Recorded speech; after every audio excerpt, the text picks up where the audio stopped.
নমস্কার বন্ধুরা, শর্মার রান্নাঘরে আপনাদের সকলকে স্বাগত। আশা করি আপনারা সকলে খুব ভালো আছেন, আমিও খুব ভালো আছি। চলে এসেছি আজকে আবারও একটা নতুন রেসিপি নিয়ে। কিভাবে দোকানের মতো পারফেক্ট আর মুচমুচে খাজা তৈরি করা যায় বাড়িতেই খুব সহজেই, সেটাই আজকে শেয়ার করব আপনাদের সঙ্গে। তো চলুন শুরু করা যাক। প্রথমেই দেখে নেব উপকরণ। আমাদের এখানে উপকরণ লাগছে ময়দা, সাদা তেল, চিনি। এরপর আমি একটা পাত্র নিয়ে নিয়েছি, তার মধ্যে দিয়ে দেবো 1 বাটি ময়দা, সামান্য লবণ স্বাদ অনুযায়ী, আর এতে দেব 3 চামচ সয়াবিন তেল। আপনারা এখানে সয়াবিন তেলের বদলে ঘিও ব্যবহার করতে পারেন বা বাটারও ব্যবহার করতে পারেন। এবার এই সমস্ত উপকরণ হালকা হাতে ভালো করে মিশিয়ে নেব। মেশানো ঠিক আছে কিনা দেখার জন্য এখান থেকে অল্প একটু আমি ময়দা এরকম নিলাম হাতে। যদি এরম দলা পেকে যায় তাহলে আপনার মেশানো ঠিক আছে। এবার 1 বাটি ময়দার জন্য আমি হাফ বাটি জল লাগবে। এই জলটা আমি অল্প অল্প করে দিয়ে ময়দাটা মেখে নেব। দেখুন এখানে আমাদের ময়দা মাখা হয়ে গেছে। এটাকে আর একটু থেসে মেখে নিচ্ছি।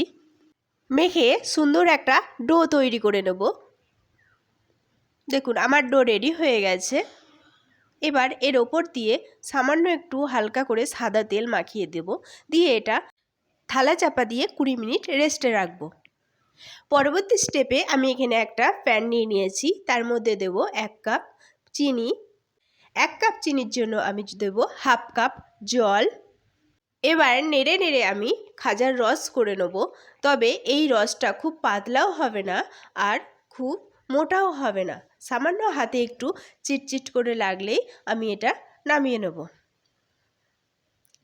এই রসে আপনারা যদি চান তাহলে একটা এলাচও দিতে পারেন, আমার কাছে ছিল না তাই দেয়া হয়নি। রসটা হাতে এরকম চিটচিট করে লাগছে, তার মানে আমাদের রস রেডি হয়ে গেছে। এবার আমি এটাকে নামিয়ে নেব। নিয়ে একটা পাত্রে ঢেলে রেখে দিচ্ছি।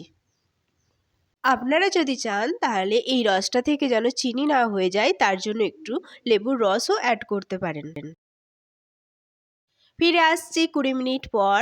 দেখুন আমাদের ডো কতটা নরম হয়ে গেছে। এবার এটাকে হালকা হাতে আর একটু মেখে নেব। মাখা হয়ে গেছে। আর এবার এই ডোটাকে আমি লম্বা করে নেব। লম্বা করে এখান থেকে আমি ছোট ছোট করে লেচি কেটে নেব। আমরা যেরকম রুটির লেচি কাটি সেরকমই ছোট ছোট করে লেচি কেটে নেব। আমার সবগুলো লেচি কাটা হয়ে গেছে। এবার একটা লেচি নেব, দিয়ে 2 হাতে তালুর মধ্যে দিয়ে একটু গোল করে নেব। এইভাবে সবকটা লেচি আমি গোল করে নেব।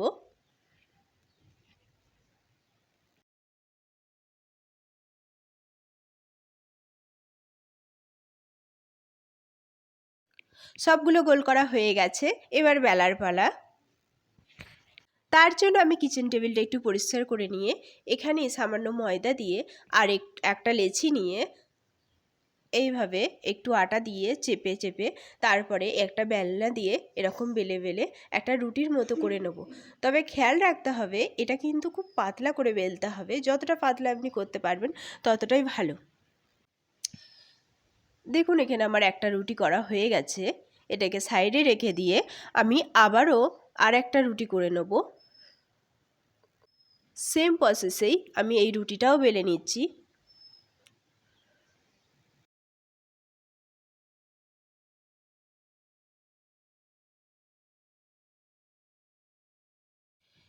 রুটিটা বেলা হয়ে গেছে। এইভাবে সবকটা রুটি আমি করে নিয়েছি। এরপর এখান থেকে একটা রুটি নেব, তার ওপর সামান্য সাদা তেল দিয়ে দেব। দিয়ে সেটা চারিদিকে ভালো করে চাড়িয়ে দেব। হাতে করে এইভাবে সুন্দর করে চাড়িয়ে দেব যেন সব জায়গায় লাগে। তার উপরে হালকা করে একটু ময়দা এরম ছিটিয়ে দেব। এই ময়দাটাকেও কিন্তু হাতে করে আমি চাড়িয়ে দেব। চাড়ানো হয়ে গেছে। এবার এর ওপর আমি আর একটা রুটি দেব। দিয়ে এটাকে ভালো করে চারপাশটা একটু মিলিয়ে নেব। তার উপরে আবারও সেই একই সয়াবিন তেল দিয়ে দিলাম বা সাদা তেল দিয়ে দিলাম।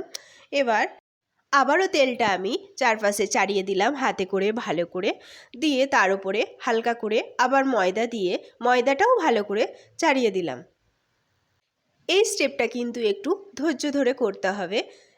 চাড়ানোর পর আবারও একটা রুটি নিয়ে আমি এইভাবে উপরে দিয়ে আবারও সেম প্রসেসে সাদা তেল আর ময়দা দিয়ে সেম প্রসেসে চাড়িয়ে দেবো। এখানে আপনারা ময়দার বদলে কর্নফ্লাওয়ারও নিতে পারেন। এইভাবে সমস্ত রুটি কটাই আমার চাড়ানো হয়ে গেছে। এবার সর্বশেষ যে রুটিটা সেটা দিয়েছি, তার ওপরেও আমি সেম প্রসেসে সাদা তেল দেব, দিয়ে তেলটা দিয়ে আবারও চাড়িয়ে দেব। চাড়ানো হয়ে গেলে পরে তার উপরে সামান্য ময়দা দেবো, ময়দাটাও চাড়িয়ে দেব। এখানে আমার 6টা রুটি হয়েছিল, 6টা রুটিকেই কিন্তু আমি একটার পর একটা সেম প্রসেসে সাজিয়ে নিয়েছি। ময়দা দেওয়া হয়ে গেছে, এবার পালা এটাকে রোল করার। তার জন্য এক সাইড থেকে আমি 2 হাতে করে এইভাবে ধরবো, এটাকে পাকিয়ে পাকিয়ে রোল করব। তবে এটা চেপে চেপে রোল করতে হবে, নাহলে কিন্তু এটা খুলে যাওয়ার ভয়। এটা হালকা হাতে চাপ দিতে হবে, দিয়ে এইভাবে রোল করতে হবে। এর শেষের যে অংশটা থাকবে সেখানে বাড়িতে থাকা নর্মাল জল দিয়ে দেবো এইখানটায়, যাতে এই সিলটা না খুলে যায়। নর্মাল জল দিয়ে এটাকে পুরোটাই আমি রোল করে নেব। রোল হয়ে গেছে, এবার এটাকে হালকা হাতে এরকম 2-1বার আমি একটু চেপে নেব। এরপর একটা ছুরির সাহায্যে আমি এর 2 সাইড কেটে বাদ দিয়ে দিচ্ছি। বাদ দেওয়া হয়ে গেছে, এবার এখান থেকে ছোট ছোট আমি লেচি কাটবো। তবে খেয়াল রাখতে হবে এই লেচি কাটার সময় যেন ছুরিটা খুব বেশি চাপ দিলে হবে না, এরকম ঘষে ঘষে কাটতে হবে। বেশি চাপ দিয়ে কাটলে পরে এর লেয়ারটা কিন্তু নষ্ট হয়ে যাবে। এইভাবে আমি সব কটা লেচি কেটে নেব। লেচি কাটা হয়ে গেছে, এখান থেকে একটা দেখাই, দেখুন কত সুন্দর লেয়ার এসেছে এ। সবকটা লেচি সাইডে সরিয়ে রেখে এখান থেকে আমি একটা লেচি নিলাম, সেটাকে এই মিডিল বরাবর এরকম চাপ দেবো। দেখুন এইভাবেই চাপ দিয়ে ওপরে এরকম হালকা হাতে বেলে নিতে হবে, বেশি বেলবো না, এইভাবে বেলে নেব। আর এটা কিন্তু খুব পাতলা হবে না, একটু মোটা থাকবে। সেম প্রসেসে আমি আরেকটা লেচিও এইভাবে বেলে নিচ্ছি। প্রথমে চাপ দিয়ে দিলাম, তারপর বেলুনের সাহায্যে এইভাবে দুদিকটা একটু বেলে নিয়ে একবারে খাজার আকৃতি দিয়ে দিলাম। সবকটা লেচি আমার এরম করে বেলে নিয়েছি। এবার ভাজার পালা, তার জন্য আমি একটা কড়াই বসিয়ে দিয়েছি, তার মধ্যে দেব রিফাইন তেল বা সাদা তেল। তেলটা ঠিকঠাক গরম হয়েছে কি না দেখার জন্য আমি একটুখানি লেচি এর মধ্যে দিয়ে দিচ্ছি। দেখুন যদি ছোট ছোট বুদবুদ কাটে তাহলে জানতে হবে এই তেলটা পারফেক্ট গরম হয়েছে। এটা কিন্তু আমি খুব হাই করে গরম করব না, মিডিয়াম একটু গরম করে নেব। তেল গরম হয়ে গেছে, এবার এর মধ্যে আমি খাজাগুলো একটা একটা করে দিয়ে দেব। আমি এখানে 4টে খাজা দিয়েছি। প্রথমে এই খাজাগুলো কিন্তু ডুবো তেলেই ভাজতে হবে, আর ভাজার সময় গ্যাসের ফ্লেমটা কিন্তু লোতেই রাখতে হবে, না হলে ভেতর থেকে কাঁচা থেকে যেতে পারে। এইভাবে উল্টে পাল্টে আমি 2 পিঠই উল্টে পাল্টে ভেজে নেব ব্রাউন করে। এই খাজা ভাজতে ভাজতে সকলকে আবারও মনে করিয়ে দিই, যারা আমার চ্যানেলে নতুন প্লিজ আমার চ্যানেলটি একটু সাবস্ক্রাইব করে দেবেন, আর যারা করে ফেলেছেন তাদের অসংখ্য অসংখ্য ধন্যবাদ। আর আমার রেসিপিটি যদি আপনার ভালো লাগে তাহলে একটা লাইক ও কমেন্ট করতে যেন ভুলবেন না। দেখুন উল্টে পাল্টে আমি 2 পিঠই ব্রাউন করে ভেজে নিচ্ছি। আমার খাজা ভাজা প্রায় হয়ে এসেছে।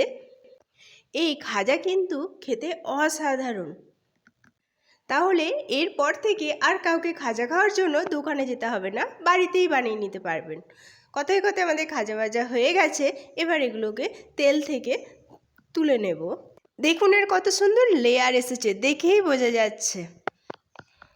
সবগুলো খাজাই আমি তুলে নিলাম। এরপর ওই তেলেই আমার বাকি যে খাজাগুলো ছিল সেগুলোও আমি সেম পদ্ধতিতে ভেজে নেব, উল্টে পাল্টে ব্রাউন করে। এই খাজাগুলোও আমার দেখুন ভাজা হয়ে গেছে, এগুলোকেও আমি তুলে নিচ্ছি।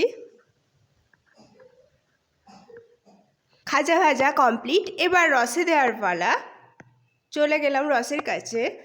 আমি এখান থেকে একটা করে খাজা নেব আর উল্টে পাল্টে রসে দেব এইভাবে আর তুলে নেব। তবে এই রসে দেওয়ার সময় বেশি নাড়াচাড়া করা যাবে না, অল্প একটু এদিক ওদিক করেই তুলে নিতে হবে, কারণ এই খাজাগুলো এতটাই খাস্তা যে বেশি নাড়াচাড়া করলে পরে এটা ভেঙে যেতে পারে। এইভাবে সবকটা খাজাই আমি একটা একটা করে রসে ডুবিয়ে নিচ্ছি। আমার জায়গাটা ছোট তাই একটা একটা করে দিচ্ছি, আপনাদের বড় হলে একসঙ্গে সবকটাও দিতে পারতেন।